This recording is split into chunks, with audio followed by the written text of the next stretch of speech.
वस्सलातु वस्सलामु अला रसूलिल्लाह व अला आलिहि व अस्हाबिहि अजमाइन। मोहतरम सामीन व नाज़रीन, ये वीडियो मुलाहिज़ा फरमाइए। सिर्फ गिरफ्तारी से ना हम अपने मौक़िफ़ से पीछे हटेंगे, ना हमारे मौक़िफ़ में तब्दीली आ सकती है। हमारा मौक़िफ़ ये है कि इस FIR जो कटी है उस पर आपने कमज़ोर सेक्शन लगाया है। 295C लगना है, उस पर 980A लगना है, 153A लगना है, फसाद फिल अर्ज़ का सेक्शन लगना है कि हम जुमेरात तक आपको डेडलाइन दे रहे हैं। अगर आपने ये दोनों काम ना किए, गिरफ्तारी प्लस सेक्शन की एडिशन, इंतज़ामिया के ने इस पर अमल ना किया, सेक्शन ऐड ना किए, तो फिर बात जहन में रखें, फिर हम सिर्फ बैठेंगे नहीं, फिर हम उठ के चलेंगे। हमारा रुख दरोगा वाला की तरफ होगा, हम उसके मदरसे का घेराव करेंगे। आप जब कुछ नहीं करेंगे तो फिर हम खुद अपने हाथ में सब कुछ ले लेंगे और फिर आपके हाथ में कुछ नहीं रहेगा।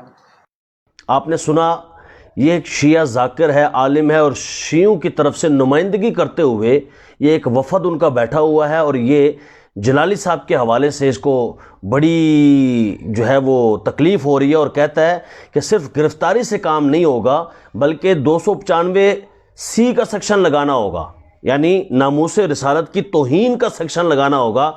इस बेगैरत से कोई पूछे कि भाई तेरी हैसियत क्या है, नामूसे रिसालत की तौहीन का 295C का सेक्शन लगाना होगा। वड्डा तू फिरौन दा पुत्र, सेक्शन लगाना होगा। ऐडा यानी इसमें मैं बदमाशी जाहिर कर रहा हूँ, तू बदमाश है, लगाना होगा। जब एक आशिक रसूल है तो उसके खिलाफ तुमने 295C कैसे लगाना होगा? हद हो गई है। फिर कहता है जुमेरात तक ऐसा न हुआ तो हम उसके मदरसे का घेराव करेंगे। वाह, घेराव करेंगे। क्यों घेराव करेंगे? आपको कोई मसला है, कोई परेशानी है, कोई टेंशन है? ये इस खबीस के जुमले आप लोग सुने, इसको फैलाएं, दूसरों तक इसको पहुंचाएं, हुकूमत वक्त तक पहुंचाएं ये आवाज़ कि जनाब ये देखो कैसे धमकी दे रहा है और कह रहा है कि हम मदरसे का घेराव करेंगे। आप समझते हैं इसका क्या माना है? यानी अहले सुन्नत को, हम कोई जलाली साहब की पार्टी से ताल्लुक नहीं रखते, लेकिन सुन्नियत से ताल्लुक रखते हैं, उनके मसलक और मजहब से ताल्लुक रखते हैं। तो इसलिए हम जलाली साहब के मदरसे के घेराव वाली बात को आप तक पहुंचाना चाहते हैं कि कितना जहरीला, कितना सख्त और कितना नजस जुमला है जो फिरका वारियत को हवा दे रहा है। इनकी हिम्मत, इनकी ताकत, इनकी जुर्रत कि यह हमारे किसी अहले सुन्नत के आलिम कंजुल उलमा डॉक्टर अशरफ आसिफ जलाली साहब के मदरसे का घेराव करें, इनकी टिक्का बोटी ना हो जाए। इसलिए आप खुद इनके ऊपर तवज्जो करें ताकि ये उधर सोचे भी ना, वरना सारी जिम्मेदारी, जितना फितना फसाद होगा ये हुकूमत वक्त पर होगी। इसलिए इस चीज़ पर तवज्जो दी जाए और बिल्कुल फितना और फसाद को की राह को हमवार ना किया जाए। फिर ये कहता है अहले सुन्नत भी हमारे साथ है। कौन तुम्हारे साथ है अहले सुन्नत? कोई अहले सुन्नत किसी शिया के साथ नहीं है। कोई एक वीडियो दिखाओ कि जिसमें वो कहेंगे हम इस मामले में जी शियो तुम्हारे साथ हैं। बिल्कुल कोई अहले सुन्नत इनके साथ नहीं है, और अगर कोई अहले सुन्नत इनके साथ है तो वो अहले सुन्नत ही नहीं है। अहले सुन्नत तो वो हो नहीं सकता जो शियों के साथ हो। भाई ये तुम कहते हो 295C, उस पर लगाओ ना कि जो ये कहता है कि अली अल्लाह का खालिक है। ये सुनो जरा वीडियो में क्या बकवास कर रहा है। अली अल्लाह नहीं है, अली अल्लाह का खालिक है। अल्लाह की मेराज में है कि वो दरे सैयदा जल्ले शानहू पर अपनी दाढ़ी से झाड़ू लगाता है। हम कोई तौहीद के मुनकिर नहीं है, हम कोई नुसैरी नहीं है। नुसैरी को सिर्फ कहते हैं अली अल्लाह, हम कहते हैं अली खालिक है अल्लाह, अली राज़िक़ है अल्लाह, अली रब्बुल अरबाब, अली परवरदिगार आज़म। सुना आपने क्या कह रहे हैं? अली अल्लाह नहीं है, वो अल्लाह का खालिक है। अल्लाह की शान ये है कि दरे सैयदा पर अस्तगफिरुल्लाह अपनी दाढ़ी से झाड़ू देता है। इन्ना लिल्लाहि व इन्ना इलैहि राजिऊन। ये गुस्ताखियां नहीं नजर आती इन खबीसों की? आपको हामिद रजा नजर नहीं आता? शियों का जाकिर जो बकवास करता है, आपको हामिद सुल्तानी नजर नहीं आता? 295C उन पर लगा के उनको फांसी दी जाए बगैरतों को। और आपको शहनशाह नकवी खबीस नजर नहीं आता जो बकवास करता है? अल्लाह की उलूहियत के लिए बकवास शियों के मौजूद है, रसूलुल्लाह की रिसालत पर हुजूर अलैहिस्सलातु वस्सलाम की शान में गुस्ताखियां उनकी मौजूद हैं। नट भरा पड़ा हुआ है। सिर्फ आप लिखें कि शियों की अल्लाह की बारगाह में गुस्ताखी, रसूल की बारगाह में गुस्ताखी, सहाबा और अहले बैत, आपके सामने आ जाएंगे सारी वीडियोस। इन खबीसों को पकड़ के कैफर किरदार तक पहुंचाया जाए जो आज फितना परदाज फिरका वारियत को और फितना परदाजी को हवा दे रहे हैं। और फिर ये कहता है जी हम नुसैरी नहीं है, यानी हम शिया में वो नहीं है जिनको शिया नहीं मानते, हम पक्के शिया हैं। क्या है?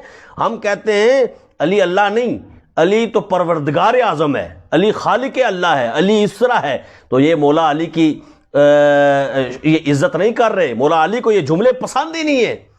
اس لیے مولا علی کرم اللہ تعالی وجہہ الکریم اسی کو پسند کرتے ہیں جو سیدنا محمد الرسول اللہ صلی اللہ علیہ وسلم کی ہر نسبت کا حیا کرتا ہے۔ اور یہ ہمارے خلاف، یہ ان کے خلاف کرو نا جو باغ فدق کے حوالے سے بکواس کرتے ہیں، سیدہ زہرا پاک کے حوالے سے ہمارا اہل سنت کا 14 صدیوں سے عقیدہ ہے۔ خطا اجتہادی تھی، اس کا کیا معنی ہے کہ گناہ تھا، جرم تھا، تم نے پکڑ کے اندر کر دیا؟ نہیں، کوئی جرم نہیں تھا، بلکہ اس کے اوپر ثواب تھا۔ مجتہد کو تو ثواب ملتا ہے اجتہاد پر، اور تم نے اس کو گستاخی بنا دیا۔ لعنت اللہ علیکم دشمنان اہل بیت، تم اہل بیت کے محب نہیں ہو، تم دشمن ہو ان کے۔ اور یہ سنو، یہ دیکھو، یہ کس کی تفسیر ہے قرآن کی؟ یہ ہے مولانا شیخ محسن علی نجفی، ٹھیک ہے، حجت الاسلام والمسلمین، یہ قرآن کریم کا اس نے ترجمہ اور تشریح کی ہے۔ یہ تمہارا شیعوں کا ہے، یہ کیا کہتا ہے؟ یہ ایک قرآن پاک کی آیت ہے سورۃ التوبہ کی، اس میں آیت نمبر 40 ہے کہ اذ یقول لصاحبہ لا تحزن ان اللہ معنا، کہ جب حضرت صدیق اکبر غار میں تھے نا حضور علیہ السلام کے ساتھ، تو اللہ فرماتا ہے اذ یقول لصاحبہ، گستاخی کرتے ہو صدیق اکبر کی کہ انہوں نے فدق جو ہے وہ نعوذ باللہ غصب کر لیا تھا اور لے لیا تھا اور سیدہ کا حق نہیں دیا تھا۔ سیدہ کا حق ہوتا تو وہ ضرور دیتے، لیکن یہاں سیدہ کا حق نہیں تھا۔ یہی بات پیر مہر علی شاہ صاحب رحمۃ اللہ تعالی علیہ نے اپنی تصفیہ میں لکھی ہے کہ حضرت صدیق اکبر کو ان کو باغ فدق دینا جائز ہی نہیں تھا، اور جائز ہوتا اور پھر بھی نہ دیتے تو پھر بھی قابل ستائش عمل تھا ان کا۔ یہ پیر مہر علی شاہ صاحب ہمارے امام نے لکھا ہے، ہمارے اکابری نے لکھا ہے، ہمارے بڑوں نے لکھا ہے۔ کس چیز میں تم گم ہو؟ ہمیں کیا سمجھا ہوا ہے تم نے؟ لاوارث سے سنی؟ ایسا نہیں ہے۔ تو یہ تمہارا شیعہ کہتا ہے، اور چونکہ ان کی صحابیت قرآن سے ثابت ہے، اور قرآن سے جب ان کی صحابیت ثابت ہے، صحابی ہیں، تو جو ان کو ظالم اور غاصب کہے، الصحابۃ کلہم عدول، صحابی تو عادل ہوتے ہیں، ظالم نہیں ہوتے۔ صحابی تو جنتی ہوتے ہیں، جنتی تو ظالم نہیں ہوتے۔ تو آپ مجھے بتائیں، جب وہ عادل ہیں، جب وہ صحابی ہیں، اور تمہارا یہ شیعہ کہہ رہا ہے ترجمہ کرتے ہوئے اور تفسیر کرتے ہوئے کہ حضور علیہ السلام اپنے ساتھی حضرت ابو بکر سے فرما رہے تھے کہ حزن نہ کر، غم نہ کر، اللہ ہمارے ساتھ ہے۔ تو جس کی صحابیت قرآن میں ذکر ہے، اس کو صحابی نہ ماننے والا تو کافر ہے نا، ظالم کہہ رہے ہیں، ان کو غاصب کہہ رہے ہیں۔ شرم کا مقام ہے کہ آج 295 کون کروا رہے ہیں جو خود توہین رسول کے مرتکب ہوتے ہیں۔ تو لہذا ان کو کافر کردار تک پہنچایا جائے، اور ان کی دھمکیوں سے ہم لوگ ڈرنے والے نہیں ہیں، نہ دھبکنے والے ہیں، نہ ڈرنے والے ہیں، نہ جھکنے والے ہیں، بلکہ جتنا زیادہ جو ہے یہ مسئلہ کریں گے، فرقہ واریت کو ہوا دیں گے، اتنا زیادہ جو ہے وہ یاد رکھیں کہ فرقہ واریت وجود میں آئے گی۔ ہم تو فرقہ نہیں ہیں، ہم تو جماعت ہیں۔